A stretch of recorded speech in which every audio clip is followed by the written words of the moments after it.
Olá, irmãos! É um prazer fazer parte desse culto de celebração com todos vocês, um culto do Dia das Mães.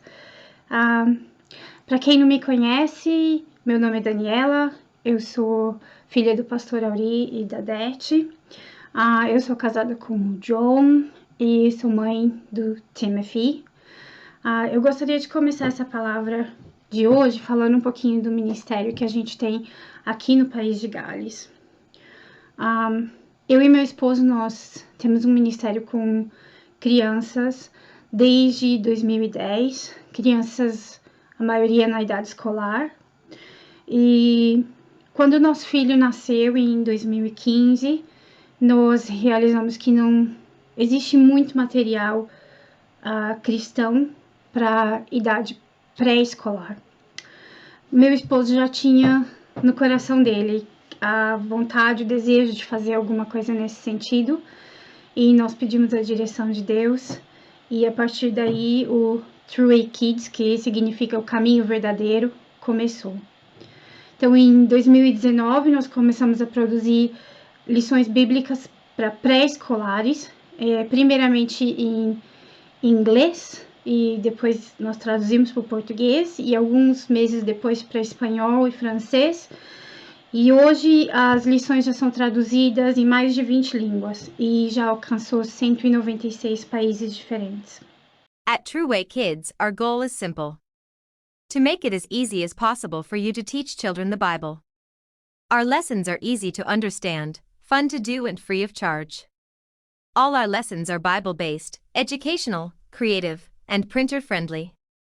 In each lesson you will find an easy-to-follow lesson guide, story pages and video, games, activities, worksheets, coloring pages, crafts, and more. We have 2 years' worth of lessons covering the Old and New Testament. And each Friday, we upload 3 versions of a new lesson: a babies and toddlers lesson, a preschool children's lesson, and a lesson for children over 5. Available in over 12 languages including English, Spanish, and Portuguese. We'd love to partner with you to help children explore the Bible and begin a life of faith. E por que eu tô te contando tudo isso? Porque tudo começou com o nascimento do nosso filho, o Timothy, e o amor que Deus colocou no nosso coração por ele e o desejo de ensinar a palavra de Deus para ele de uma forma que ele pudesse entender. Fez com que Deus colocasse esse ministério nos nossos corações. Ser mãe e pai nesse mundo muitas vezes não é fácil, mas Deus pode usar qualquer situação difícil para cumprir os seus planos. E hoje eu quero falar de algumas mães citadas na Bíblia. E a primeira mãe que eu gostaria de mencionar é Joquebed. Joquebed era a mãe de Moisés. Em Êxodo, capítulo 2, narra o nascimento de Moisés. E quando Moisés nasceu, os israelitas que viviam no Egito estavam sendo oprimidos pelo faraó. O capítulo 1 de Êxodo relata como o novo faraó não conhecia nada da história de José, o israelita, e como ele, por meio da vontade de Deus, salvou o Egito e as terras vizinhas da fome. E os israelitas que viviam no Egito, eles tinham crescido muito em número, em força, e o novo faraó estava com medo de que eles se virassem contra os egípcios e tomassem o poder. E por isso o novo faraó ordenou que os israelitas se tornassem escravos. E mais do que isso, ele ordenou que todos os meninos que nascessem das mulheres israelitas fossem mortos. A mãe de Moisés, assim como as outras mães, com certeza estavam com medo. E quando Moisés nasceu, ela escondeu seu bebê por 3 meses. E depois disso já não podia mais esconder seu bebê, então ela teve que tomar a decisão mais difícil da sua vida, a de deixar o seu bebê tão amado no rio e confiar totalmente nos planos de Deus. E depois disso, a gente sabe que Moisés foi encontrado pela filha de Faraó e cuidado por sua própria mãe, até crescer e se tornar adulto. E o ponto que eu quero ressaltar aqui é que muitas vezes é difícil confiar e aceitar os planos de Deus para nós. Os planos de Deus, eles podem vir com dor, com separação, com choro, com incerteza. E quando a gente olha para essa imagem, a gente pode pensar que a agonia de ter que abandonar o seu próprio filho. Mas quando a gente olha para a imagem inteira, quando a gente amplia essa imagem, daí nós vemos a graça de Deus e a direção de Deus. E como aquele bebê Moisés se tornou um grande instrumento nas mãos de Deus e levou o povo de Israel à libertação do Egito. E se a mãe de Moisés não tivesse confiado no plano de Deus e se a mãe de Moisés não tivesse seguido o plano de Deus, aí a história de Moisés poderia ter sido bem diferente. Jeremias 29:11 diz: porque eu sou que conheço os planos que tenho para vocês, diz o Senhor. Planos de fazê-los prosperar e não lhes causar dano, planos de dar-lhes esperança e um futuro. Esse versículo de Jeremias, ele foi verdadeiro na vida de Joquebed e de Moisés. E ainda é verdadeiro hoje nas nossas vidas, porque os planos de Deus são perfeitos. Outra mãe citada na Bíblia que eu gostaria de salientar é a mãe de Samuel. O seu nome era Ana. Ana era casada com Eucana. E Eucana tinha duas mulheres, Ana e Penina. Ana era estéril e Penina tinha filhos. E o livro de Samuel nos diz que Ana, por muitos anos, pediu um filho ao Senhor. Eu não sei se algumas de vocês, mamães, ouvindo essa palavra hoje, passou por um longo tempo de espera para ter um filho. Eu e meu esposo, nós esperamos por quase 2 anos para ter um filho. E desejar um filho muitas vezes pode trazer muito sofrimento, como foi no caso de Ana. E muitas vezes quando nós pedimos algo para Deus, e Deus demora a responder, nós podemos pensar que Deus se esqueceu de nós. E podemos pensar, por que Deus não me ouve? Por que Ele não me dá o que eu quero? Deus não vê o nosso sofrimento. E mais uma vez, quando a gente olha para a história de Ana, a gente vê que os planos de Deus são perfeitos. Samuel nasceu. E depois disso, como Ana tinha prometido ao Senhor, ela consagrou Samuel ao Senhor. E ele cresceu no templo. E quando adulto, se tornou juiz de Israel e foi tremendamente usado por Deus. E a gente pode ver aqui que não só os planos de Deus são perfeitos, mas também o tempo de Deus é perfeito. Talvez se a Ana não fosse estéril e não tivesse esperado tanto tempo, talvez ela não teria consagrado Samuel ao templo, ao Senhor. E mais uma vez, a história de Samuel também poderia ter sido muito diferente.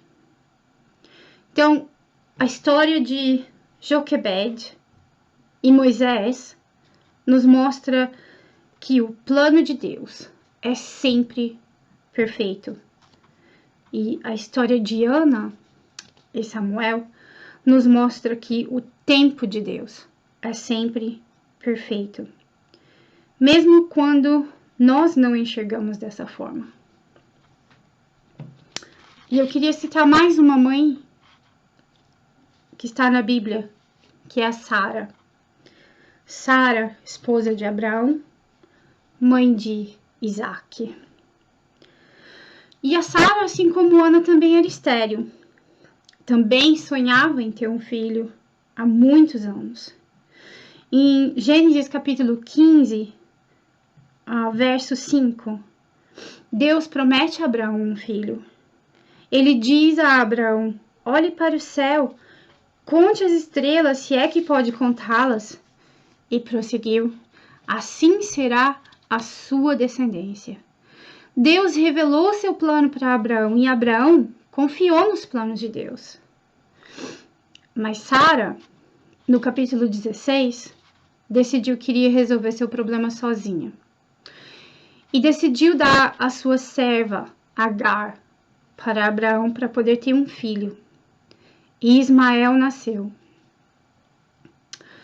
E com o nascimento de Ismael, a Sara ficou cheia de ressentimento e inveja e percebeu que a ajudinha dela não tinha feito nada mais do que gerar amargura no seu coração.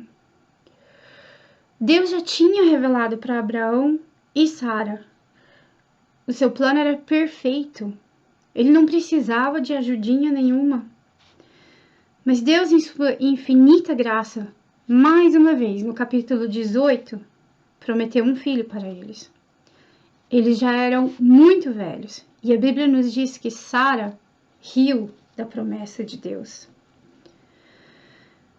E antes de começarmos a julgar o comportamento de Sara, eu acho que nós devemos olhar para nós mesmos, primeiramente, porque muitas vezes nós agimos da mesma maneira.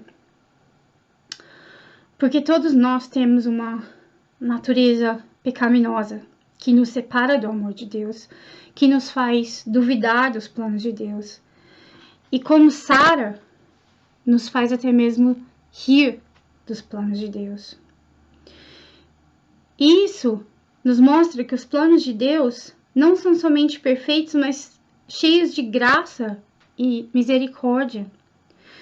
Deus conhecia o coração da Sara, assim como Ele conhece os nossos corações. Mães e pais, vocês não são perfeitos. Vocês vão cometer muitos erros. Nós todos cometemos. Mas a garantia que temos é que Deus é perfeito.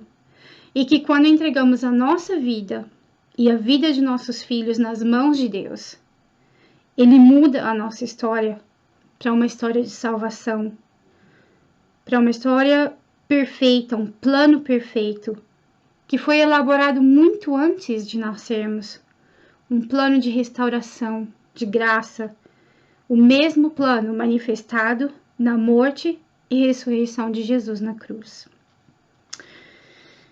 Entregar o seu filho para Deus é o melhor presente que você pode dar ao seu filho.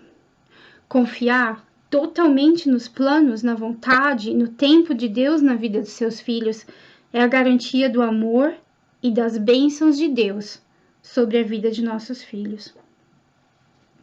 E eu gostaria de terminar com uma história que eu li um tempo atrás de uma família de missionários suecos que foram trabalhar na África.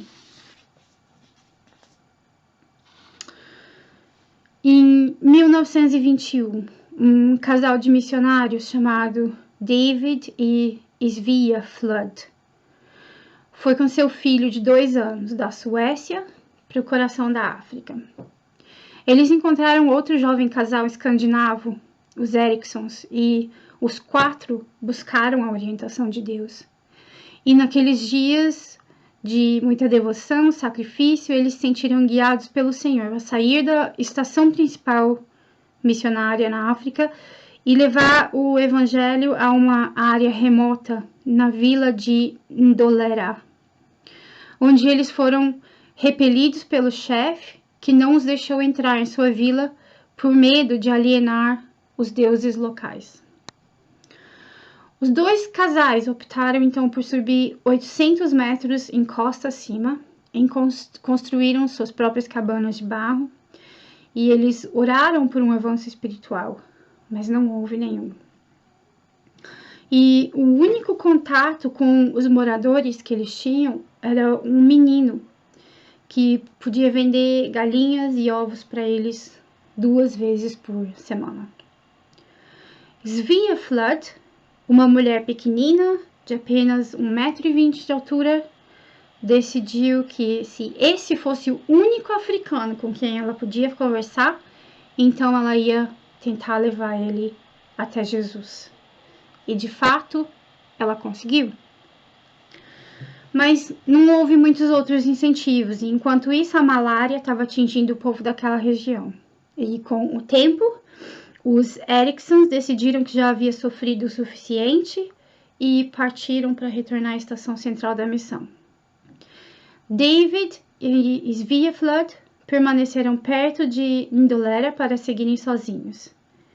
Então, de todas as coisas, Svea ficou grávida no meio da selva primitiva. Quando chegou a hora dela ter o bebê, dela dar à luz, o chefe da aldeia se abrandou o suficiente e permitiu que uma parteira a ajudasse. E uma menina nasceu, a quem chamaram de Eina. O parto, no entanto, foi exaustivo e Svea Flood já estava fraca com os surtos de malária. E ela durou apenas mais 17 dias e faleceu. David Flood enterrou sua esposa de 27 anos de idade e levou seus filhos montanha abaixo para a estação missionária. Deu sua filha recém-nascida aos Eriksons e voltou para a Suécia, dizendo que Deus tinha arruinado a sua vida. Depois de 8 meses, os 2 Eriksons foram acometidos por uma doença misteriosa e morreram com poucos dias de diferença. O bebê foi então entregue a alguns missionários americanos que mudaram seu nome sueco de Ein para Agi. E no fim, a trouxeram de volta para os Estados Unidos, aos 3 anos. E foi assim que Agi cresceu em South Dakota. E quando jovem, ela frequentou a faculdade bíblica, onde ela conheceu e se casou com um jovem chamado Dewey Hurst. Anos se passaram e os Hursts tiveram um ministério frutífero. Agi deu à luz a 2 filhos. Mas um dia, uma revista religiosa sueca apareceu em sua caixa de correio. Ela não tinha ideia de quem havia enviado e, claro, não conseguia ler as palavras. Mas, ao virar as páginas, de repente, uma foto a surpreendeu. Lá, em um cenário primitivo, havia um túmulo com uma cruz branca. E na cruz estavam as palavras Svea Flood. Agi entrou no carro e foi direto para um membro do corpo docente da faculdade que ela sabia poderia traduzir o artigo. O instrutor resumiu a história. Era sobre missionários que vieram para Ndolera há muito tempo, o nascimento de um bebê branco, a morte da jovem mãe, o único menino africano que foi levado a Cristo. E como depois de todos os brancos foram embora, o menino cresceu e finalmente convenceu o chefe a deixá-lo construir uma escola na aldeia. O artigo dizia que, aos poucos, ele ganhou todos os seus alunos para Cristo. Os filhos levaram seus pais para Cristo e até o chefe se tornou cristão. E hoje havia 600 cristãos naquela aldeia. E tudo por causa do sacrifício de David e Svea Flood. Para o 25º aniversário de casamento dos Hursts, a faculdade os presenteou com férias para a Suécia. E lá, Agi procurou encontrar seu verdadeiro pai. Já velho, David Flood se casou novamente, teve mais 4 filhos e era um alcoólatra. Ele havia sofrido um derrame recentemente e, ainda amargo, ele tinha uma regra em sua família: nunca mencione o nome de Deus, porque Deus tirou tudo de mim. Depois de uma reunião emocionante com seus meio-irmãos, Agi trouxe à tona o assunto de ver seu pai. Os outros hesitaram. Você pode falar com ele, eles responderam. Mas você precisa saber que sempre que ele ouve o nome de Deus, ele fica furioso. Ag não se deixou intimidar. Ela entrou no apartamento miserável com garrafas de bebida por toda parte. Se aproximou do homem de 73 anos, deitado em uma cama desarrumada. E ela contou ao seu pai como o pequeno menino africano havia trazido sua vila inteira para Cristo. E que nada tinha sido em vão. Deus havia usado aquela situação para a salvação de muitos. No final daquela tarde, ele havia voltado para Deus, de quem ele se ressentia por tantas décadas. Alguns anos depois, Ag e seu esposo estavam participando de uma conferência de evangelismo em Londres, onde foi feito um relatório da nação do Zaire, o antigo Congo belga. O superintendente da Igreja Nacional, representando cerca de 110 mil crentes batizados, falou eloquentemente sobre a propagação do Evangelho na sua nação. Ag não pôde deixar de perguntar a ele depois se ele já tinha ouvido falar de David Sviaflood. Ele disse que sim. Ele era aquele menino que foi conduzido a Jesus por Sviaflood. Ele a abraçou por um longo e soluçante abraço. E em seguida, ele continuou: você deve vir à África e ver, porque a sua mãe é a pessoa mais famosa da nossa história. Com o tempo, foi exatamente isso que Ag Hurst e seu marido fizeram. Eles foram recebidos por uma multidão animada de aldeões. O momento mais dramático, claro, foi quando o pastor acompanhou Ag para ver a cruz branca de sua mãe. Ela se ajoelhou no solo para orar e agradecer. E mais tarde naquele dia, na igreja, o pastor leu em João 12, 24: em verdade vos digo que, se um grão de trigo cair no chão e morrer, permanece apenas uma semente. Mas se morrer, vai produzir muitas sementes. Ele então seguiu com o Salmo 126, 5. Os que semeiam com lágrimas, colherão com cânticos de alegria. E essa história está escrita num livro que Ag é a própria autora, por Ag Hurst, e chama Uma História de Perspectiva Eterna. E quando eu li essa história pela primeira vez, eu fiquei muito tocada. Porque essa foi e ainda é a realidade de muitos missionários ao redor do mundo. Sviaflood, ela entregou e confiou sua família a Deus. Ela não desistiu e Deus honrou a vida dela, mesmo depois de sua morte. Então, mães e papais também, confiem nos planos de Deus. Confie no tempo de Deus. Os planos de Deus para a nossa vida são sempre perfeitos. É um plano de salvação, de redenção. E em um mundo cheio de pecado, de descrença, Deus nos convida a confiar nele, a acreditar nos seus planos e a ser luz no meio das trevas. Que Deus possa abençoar muito a todas as mamães nesse dia e que os nossos corações possam estar sempre prontos a ouvir e a seguir a direção de Deus. Deus abençoe a todos. Feliz Dia das Mães! Tchau!